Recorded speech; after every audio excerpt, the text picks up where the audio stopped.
Hello, welcome back. I'm Ryan. I'm Judd. And this is another episode of Part Time with Ryan and Judd. And on this episode, we'll be talking about Alien. This is a wonderful movie, and before we show our plot synopsis, remember there are always going to be spoilers on Part Time. And so, if you're worried about spoiling this movie, make sure you watch it first because it's wonderful. It's amazing. It's one of my favorite movies of all time. Definitely up there with the sci-fi movies. So. Right, and so here we go. Alien is a 1979 film directed by Ridley Scott, starring Tom Skerritt as Dallas, Sigourney Weaver as Ripley, Veronica Cartwright as Lambert, Harry Dean Stanton as Brett, John Hurt as Kane, Ian Holm as Ash, and Yaphet Kotto as Parker. In Alien, this crew of 7 work aboard a mining vessel in space called the Nostromo. When the crew are awakened early by the ship's computer, Mother, to respond to a beacon on a nearby planet, the crew respond in kind and go down to the planet and discover an unknown spacecraft. Inside the spacecraft, Kane is infected with a face-hugging creature from one of the eggs that they find inside. Against Ripley's order, Kane is brought back on board, and when the creature removes itself from him and dies, Kane wakes up and an alien bursts out of his body during the crew's meal. The alien quickly grows and kills all of the crew one by one as they attempt to stop it. Ripley, the last one left, sets off the self-destruct sequence and escapes in a shuttle with the cat, where she has one last stand against the alien. All right, Judd, so where do we begin? That's a good question. I can go ahead and say that this is going to be a positive review. I know that you love it and I love it. Mm-hmm. So there's a lot to discuss about what we love about the movie. Do you want to talk about the stuff that I... Let's talk about the things we like first. Okay. For me, I believe that my favorite thing about this movie is the fact that everything works so well. And I know that's a kind of vague and just broad sweeping, but it's like everything from the lighting to the actor's portrayal to the way it's written to especially the creature effects. I mean, if you've never seen this movie, like, you'll be amazed by the creature effects in this movie. I mean, I think that you would be hard pressed to find any movie with creature effects on this level. I mean, I still remember I was probably about 12 or 13 when I first saw this movie. And I still remember that the alien's egg opening for the first time and seeing all that that's a nasty mess in there, and it looks so real. Like, I mean, it's a very real. Everything looks so real. It looks very real. Yeah. I mean, there's only one negative thing I have to say about affecting this movie, and I'll wait till we talk about the negatives to get to that. Okay. It's something that I think they could have filmed differently, so it looked good. Yeah. But yeah, the effects in this are great. Not just the design of the alien itself, but the ships in this movie are designed very interesting. It doesn't just copy what you've seen before in sci-fi movies as far as the ship design of the Nostromo. So I think that's a very big plus. The costume design is very real. Oh yeah. It's not a uniform design like you'd see in something like Star Trek. No. It's very down to earth, very realistic wear as far as their clothes, and the different costumes. The spacesuits look very worn when they have to go out on the planet. They don't look like brand new. Yeah, they've been used before and stuff, and that's another thing. Like the fact that they've been used before, and one of the things I wanted to touch on was the fact that everything seems so well thought out, like as far as story wise. Like, Oh yeah, the plot wise. plot wise, I mean, I don't know, just like them finding this derelict vessel on this planet and seeing that there's a what is it, a space jockey and all these eggs. I mean, you can tell that it's like they knew there's other parts of this story to tell in this whole overarching universe, you might say, but this is just what they're focusing on for this installment. Oh yeah, there's a lot of stuff like that we don't know. We don't get to see more detail on. It leaves a lot of mystery that could always be explored in the sequel. Yeah. And of course some of those things are. And like, this is really, if you ask me, it's tailor-made for a sequel, because they still left that ship with all those eggs. I mean, and which is later, explored in the sequel. Yeah, but, and aliens. We get back to that. But yeah, yes. but it's it seems like there's so many facets of the story that are so well thought out. And they're not plot holes, because they're not taking away from anything of the plot. It's just stuff that's not touched on because it's not really pertinent to the story that they're currently telling. So I mean, we did watch the theatrical release.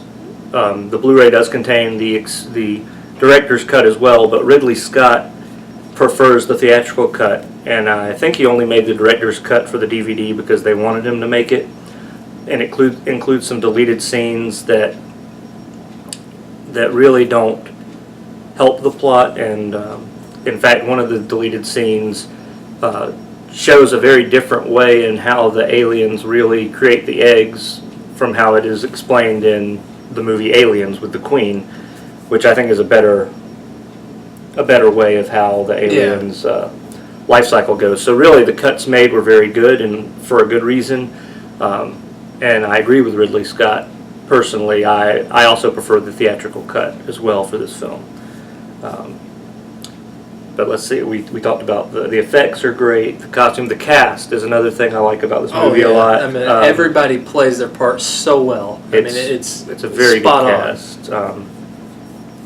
And of course Sigourney Weaver is the main star of the film. She is the one that survives. But going into this film, if you were watching this in 1979 in the theater, you wouldn't know if anybody was going to live, or you wouldn't know if somebody else on the crew was going to survive, or if more than one person was going to survive, because it was really anything could have happened at that point. Yeah, I kind of wish some other people did survive. Like we were talking about that. Yeah, we were talking about that during the movie. It was like Yaphet Kotto. He's he plays Parker. He plays Parker, and he's such a likable character. For me, I mean, I like that. Well, I mean, all the characters have their own thing about him, but he's such a likable character for me, and it's like I hate seeing him die, because like anytime you like a character, you don't like to see him die, but it's you kind of wish Ripley and Parker and who was Lambert had all been able to escape together there at the end, because it was down to those three. So, yeah. But obviously Ripley's the only one who survives. But some of the things that I mean, it's just the way everything works together so well. It fits so well, and I know that speaking of genres, this is actually a different type of movie than Aliens. Aliens is more of a straight Aliens is an action sci-fi movie. And this is more of a sci-fi suspense. Sci-fi horror, sci-fi suspense. Yeah. And like thematically, everything works for the suspense. One of the things that I wanted to touch on was how much I think, or how well it uses uses sound in the film, like to build suspense. Like it does have a really good soundtrack, but there's a scene where Captain Dallas, I think that's his name. Yes, he's the captain, a guy from Picket Fences and Poison Ivy, but he was trying to lock these. They were shutting the vents. They're shutting the vents in the air shafts, and they had like a because they figured because they decided the alien was Yeah, the making his alien way was- through the ship, through the Yeah, he was air traveling vents, through yeah. the air vents, so they wanted to seal off these air vents to trap the alien. Well, he's down there, and obviously it's very dark, you know, and pretty much the only light he has is the light from the tip of his flamethrower. And they have, I don't know if it's a radar or there's ambient noise, and it's like a pulsating noise, like a. It's kind of similar to what they have in Aliens to track the aliens, Yeah, I guess, in a way.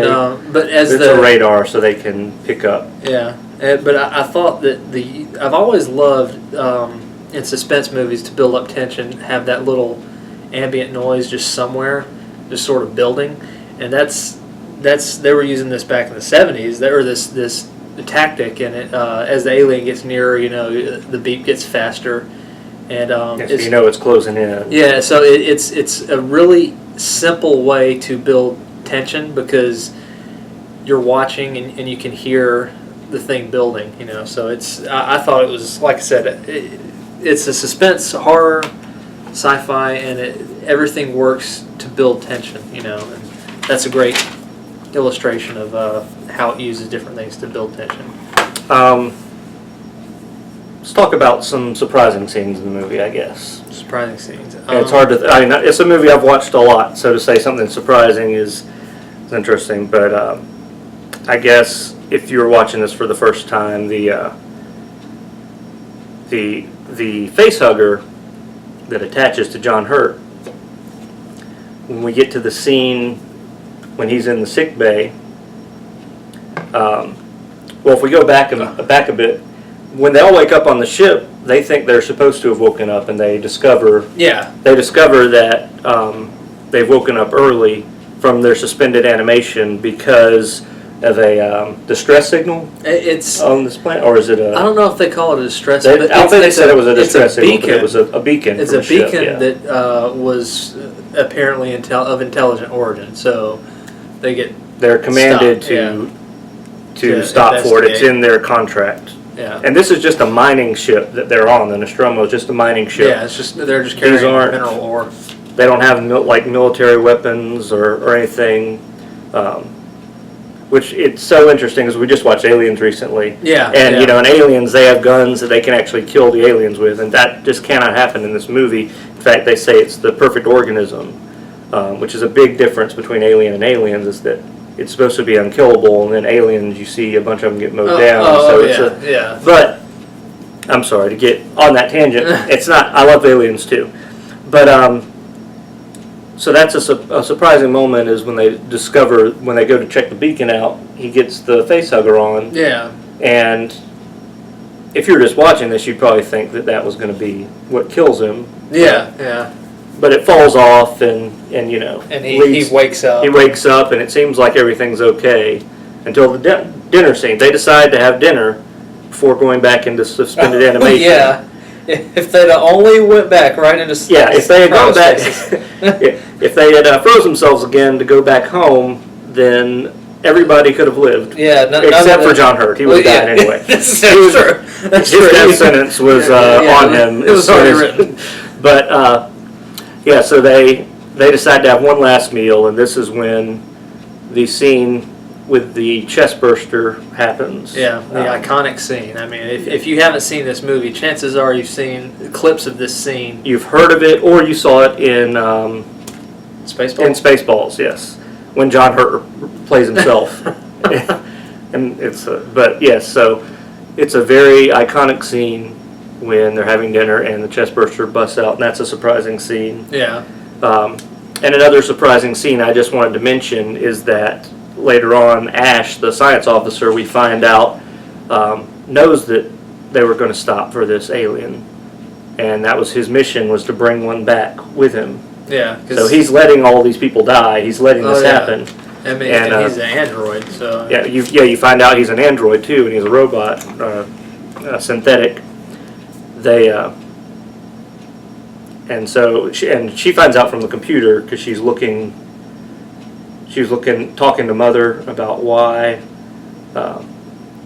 She's trying to find out why, like ways to kill it or something. Yeah, trying to find out. She finds out other directives. Yeah, and she discovers that. And then he attacks her. So he attacks her, and so that's another scene that's kind of out of nowhere. You think he's with everybody, but he's not. Yeah. There's a lot of twists and turns in this. There's some twists, yeah. And that's another scene that's kind of scary because he has the upper hand on Ripley until Parker comes and saves her.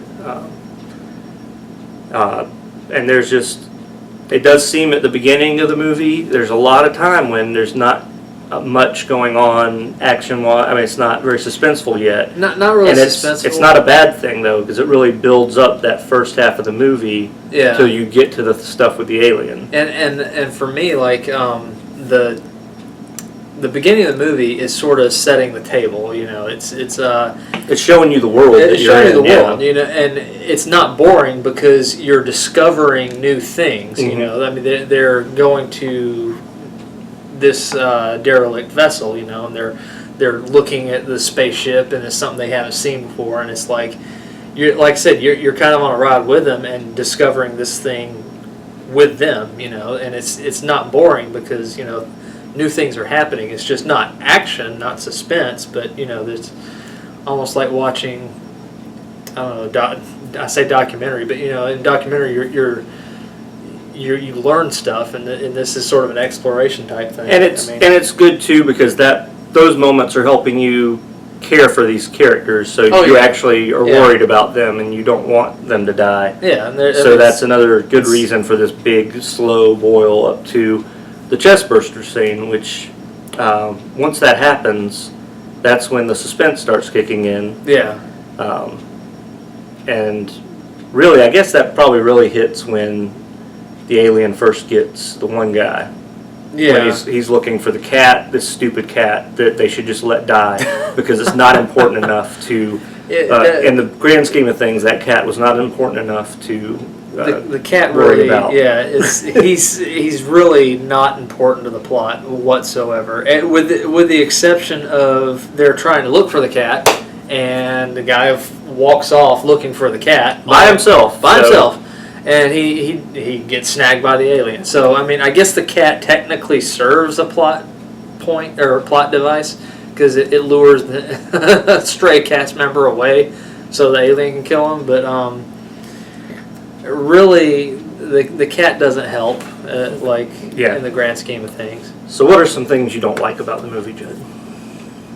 Relatively little. I'm gonna let there's something that I have a few things, but I mean it's more great nitpicking. Yeah, but if I had to pick a few things out, I mean it's no movie is perfect. Yeah.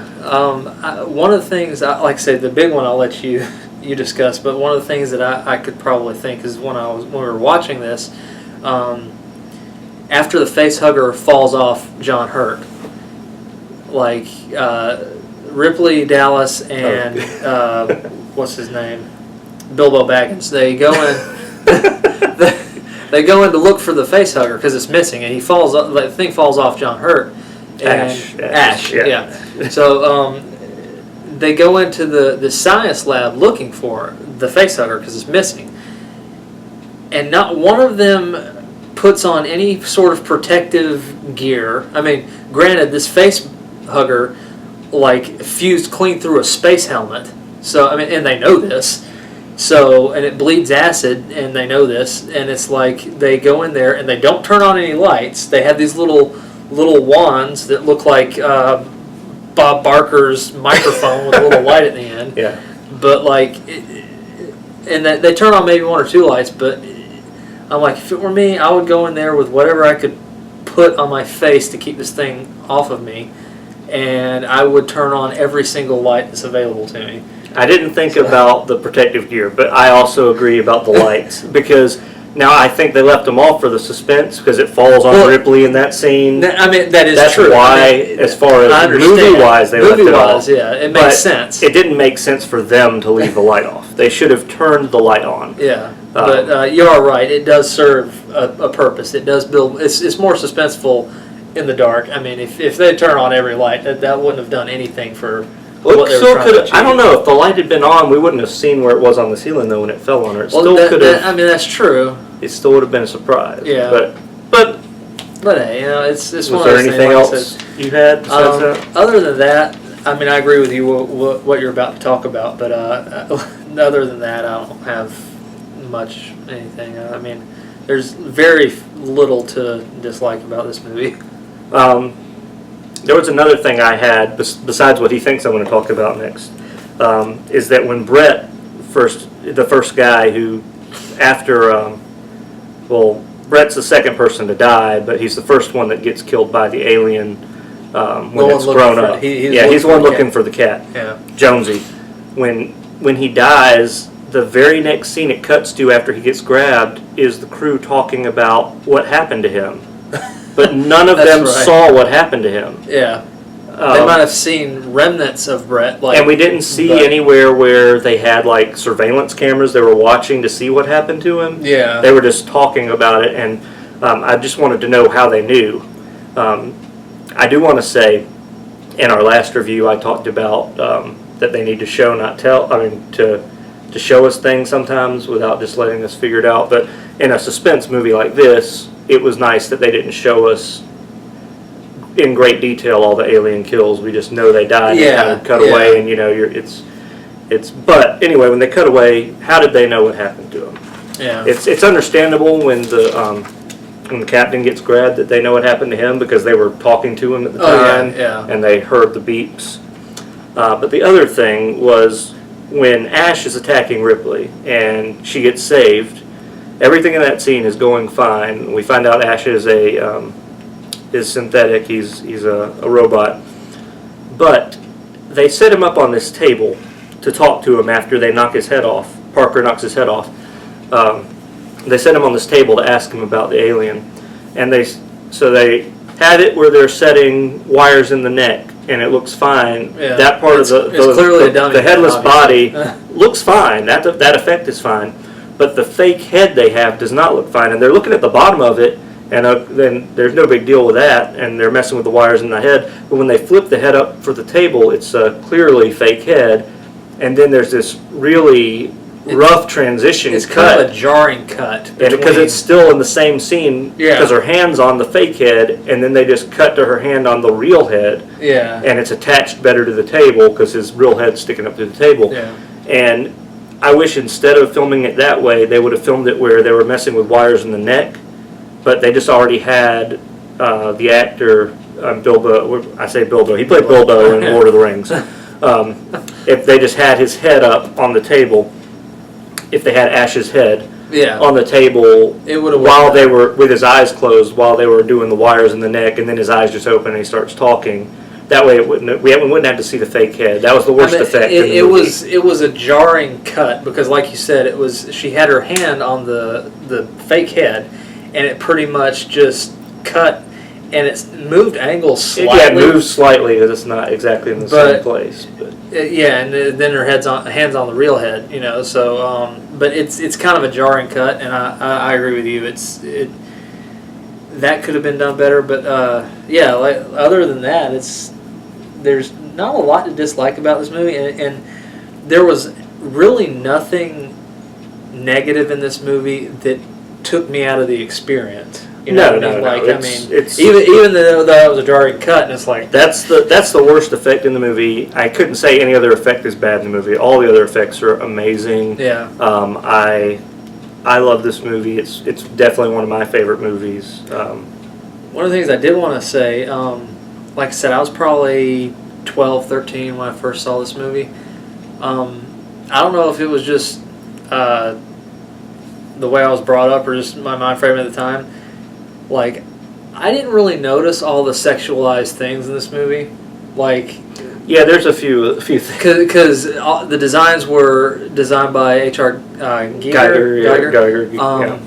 And just the whole, like, so many things in this movie are, like, sexually based. Like, everything from the face hugger, I think, is supposed to be almost like a rape, almost. Yeah, and then there's some phallic imagery as far as the shape of the way the alien's design is. But if you don't think of it that way, it's not real. It doesn't have to be that way. It's not I saw the extra features. It's been like years ago, and they were talking about Geiger's work and what this stuff is based on, and like the Necrom 4 or whatever, and it basically looks like a xenomorph, but the back end of its head is a penis, Mm-hmm. And they were explaining all this other stuff about this is phallic imagery with the xenomorph's tongue coming out, which is like another mouth, mouth on it, but like, and the chest burster kind of looks like a big penis coming out, but I mean, granted, it was probably supposed to be very sexualized, but like growing up, I never really thought of it as a big penis coming out of a dude. Like, yeah, it doesn't. I mean, that's just. It was just an alien to me, and I thought. And it's not hard to think of it as an alien. It's just the way they are designed. They are designed that way. That's the way his artwork is designed. But I thought the designs were amazing. I mean, it does look. It's a very. We were reading a negative review one time, and they were talking about how it's an unoriginal story, but like I thought everything. Yeah, everything in it is I think it's pretty great. Original. I mean, especially the character designs and the xenomorph. So do you want to go ahead and move on to our rating and everything? Or do we have any more to discuss? I don't think I have anything else to say. I don't have anything else to say. It's a stellar movie. I mean, you already pretty much know. I think you gave yours first last time. I'll give mine first. Yeah. Or did I? No, I gave mine first. Either way. Go ahead. You tell me how many stars you give it, and if you recommend it. Out of 5 stars, I give this 5 stars. I mean, it's like I said, the negative stuff we brought up is more of us nitpicking, and like I said, nothing to me takes away from the experience of the movie. And I would recommend this to really anyone. Like a lot of people who don't even necessarily like sci-fi movies can find enjoyment in this. I mean, my mom, I don't really think she cares a lot for sci-fi movies, but I think the suspense angle would keep her interested in this. So I mean, I think it appeals to a wide audience, So I mean, I would recommend it for anyone who likes good movies. I mean, I give it 5 stars as well. Now that may seem generous. I mean, again, I don't hate anything in this movie. It's great. It's a wonderful movie. I highly recommend it. And there are a lot of movies that I really like Alien. I will probably be giving 5 stars to. Yeah. This is just. This is not my favorite movie ever, but yeah, it's a solid. Yeah, it's definitely one of the best films, I think. One of my favorite suspense films, one of my favorite sci-fi films. It just covers so much area, but I definitely recommend it. And if you've never seen it and you did go ahead and watch this review and get spoiled by anything, you still need to go watch it, and I think you'll enjoy it. I agree. And I guess that's it. Well, thank you very much. Yeah, thank you.